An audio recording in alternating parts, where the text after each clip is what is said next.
Yun nga, dito sa Pit Stop Pilipinas, welcome kayo dito lagi. Andyan si Pareng Dax, yan ang tour guide natin. Tayong mga newbies, huwag kayong mag-alala. Andyan si Pareng Dax, oh. Yan ang magtuturo sa atin, magpapasok sa atin sa mundo ng F1. Correct. We welcome lahat ng klase ng mga fans ng Formula 1. So, sino-sino ba yung mga yon? So, iba-iba yung mga fans ng Formula 1 eh.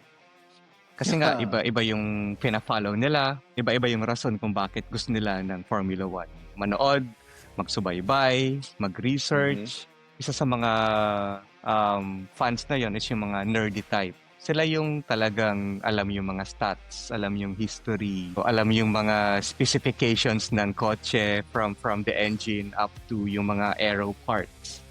Pag tinanong mo sila, anong kotse ang gamit ni Niki Lauda noong 1978? Lahat, ililista nila lahat yun. Lahat ng, pati pangalan, pati yung code ng gulong na gamit. Alam nila. Tama.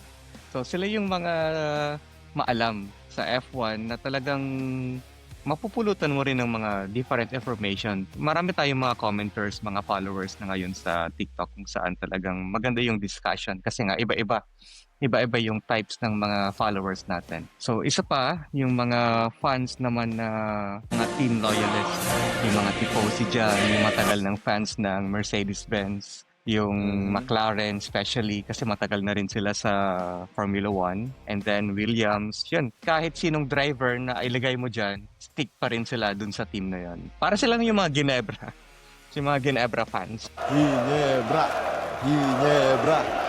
Sa mga driver naman. Mga drivers yung pinapalo. So, kahit saan magpunta yung driver, dun sila. Tulad ko, di ba? Si Checo. Natin ngayon. Kahit saan magpunta si Sergio Checo Perez, talagang dun tayo. Alam niyo Kaya na, next year, itong shirt na to, wala na to. Naghahanap na ako ng Cadillac na t-shirt ngayon. Baka ipamigay niya sa 1 million Isa sa inyo, di ba? subscriber. 1 millionth subscriber. 1 millionth follower. Baka ibigay ni Parang Dax yan. And then, next, syempre, yung mga fans na sinusundan yung driver kasi nga, may tsura, gwapo. Sino-sino yan, paring Chad? Post na dito yan. Post na dito. Yung mga katulad namin, yung mga kamukha ko, sila, alam mo na, Incident. Nothing, just an sila, incident. Sila parang George, Oscar. Alam mo na. Aha. Yeah. So, yung mga nakanood ng F1 movie, tapos biglang nakahiligan yung Formula 1. Yan, syempre, welcome kayo dito. Tulad ko. Doesn't matter na newbie lang kayo sa hilig na to, tulad ni paring Chad. Dahil nga kay Brad Pitt na napanood niya sa sine, naging Formula 1 fan ka agad. Ngayon, ang dami nang alam. Oo. Totoo. Yung kaming mga medyo hindi kapangitan, and we stick together eh. Kaya sinusuportahan ko yan si pareng Brad Pitt. Kaya gusto ko na ng F1 dahil sa kanya. And then, I think lastly, because of Drive to Survive. Correct. Talagang nag-boom yung show Ayan. na yun. Yun nga eh, medyo sila yung kinikriticize ng mga long-time F1 followers kasi syempre sa Netflix yung Drive to Survive, puro drama ng F1 lang yung pinapalabas. And then sometimes hindi tama yung sequences ng events. So may mga nami-miss out ng mga detalye, ng mga ganyan. And yun nga, sabi nga ng isang follower natin, take it with a grain of salt, na hindi lahat ng information doon is accurate. Yeah. Oh, okay. So that's why minsan nababash yung mga DTS fans, which is unfair naman. Kasi nga sa mga may hilig sa Formula 1, when we don't discriminate. Oo, lahat naman tayo nagsimula din sa sa hindi pa expert agad, 'di ba? Kakunti lang naman yung may hilig ng Formula 1. So, syempre, masaya din makakwentuhan yung mga fans ng Formula 1. So, it doesn't matter kung paano kayo naging fan, paano nyo nakahiligan yung Formula 1. We welcome everyone. Tama yung sabi ni Dax, huwag kayo ma-intimidate. Wala kaming pinipili. Kahit ganito lang ang alam nyo sa F1 or kahit ganito yung alam nyo sa F1, sali lang kayo dito. Kasi kailangan naman ng F1 yan. The more na maraming mata ang manood sa F1, mas tuloy-tuloy na Yeah. mag-grow ang F1. Lahat naman tayo, yun ang mahal nating sport ngayon, F1. So, lahat ng attention na pwedeng dalhin sa F1, makakatulong sa sport natin yan. Elephant in the room. Parang Dax. Eto, marami tayong naririnig ngayon na So, siguro baka sa tulong mo, baka medyo ma-dispel natin ng konti na ang F1, para lang sa mayayaman yan. Kung mahilig ka sa motorsports or kung may konting aspiration ka na mag-drive eventually, kahit hindi F1, kahit medyo mas mababa sa F1, dapat mayaman ka muna bago ka pumasok sa ganyang sport. Ano bang masasabi mo sa ganyan, pare? Oo nga, malaki yung budget ng mga teams, malaki yung kailangan mong pera para makapag-race sa mga Formula Series. Pero, let's consider na may mga drivers na naging successful na hindi mayayaman. Tulad nino? Tulad ni Kimi Raikkonen. Ngayon, sa mga current drivers, si Esteban Ocon, nasa Haas na siya ngayon. And he's still Haas na, doing okay. Given yung capacity ng kotse nila ngayon.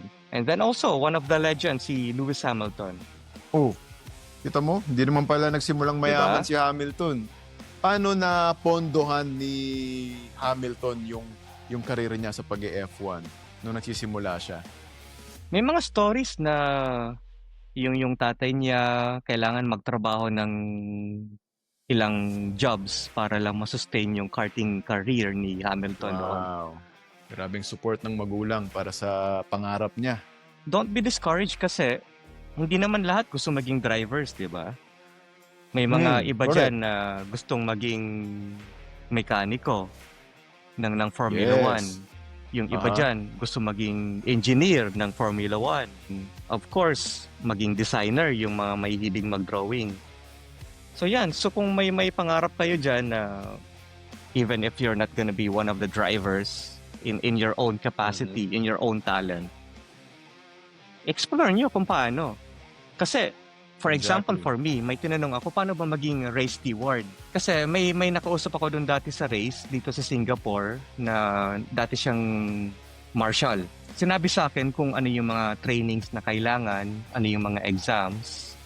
Tapos, syempre, yung physical ability mo na within dapat 10 seconds, makuha mo yung debris sa track na takbo ka, Okay. 5 seconds, takbo ka pabalik. Halimbawa, nasa bansa kayo, nagtatrabaho, like yung mga OFWs natin, gusto nyo maging race marshal sa Formula 1, there's a way na makapasok kayo sa mundo ng motorsports na to. So you just Yun have to nga. undergo some trainings, tapos mag-exam, tapos yun na. And then from being a marshal, may mga exams ulit for you to become a race steward. So from that, di ba, pwede ka talagang makapasok sa pinnacle ng motor racing na Formula 1. Tsaka, hindi naman natin sinasabi din na kayang-kaya na madali lang. Mahirap din. Kasi syempre, marami ring gustong pumasok. Marami ka ring competition dyan. Pero ganun din naman sa lahat ng bagay. Kung gusto mo talaga at worth it siya para sa'yo, ready ka din magsakripisyo ng konti, ready ka rin maghirap. Kung gusto mo talaga makapasok. Tsaka agree ako sa sabi ni pareng Dax. Ang sabi ni Dax, kahit saang motorsports muna. Hindi naman kailangan F1 agad. Di ba? So, pwede kang pumasok dun muna sa pinaka madaling part ng motorsports. Di ba? And then, from dun, pag nakapasok na yung isang paa mo, yun na yung simula. Magsipag ka na ng doble, triple, para unti-unti mong eventually maabot yung pinakamataas na maaabot mo. Hopefully, F1. Di ba? Yun nga, kung as a fan and as someone na kung gusto mong maging fan or kung gusto mong maging magtrabaho mismo sa loob ng industriya ng motorsports, may konting challenge yan bawat field, pero kung gusto mo talaga, pwedeng lagpasan. Hindi imposible. Yun ang punto ron. Hindi imposible. Diba? Kaya wag ma-discourage at ready dapat lumaban. I think that's it for this episode. Thank you ulit, pareng Dax. Thank you sa lahat ng nanonood. Salamat talaga. Feel namin yung suporta nyo, yung pagmamahal nyo sa Pit Stop Pilipinas. Very grateful kami ni pareng Dax. Thank you, everyone. So see you back Thank in you. our next episode. Pit Stop All right. Pilipinas. And that's the checkered flag.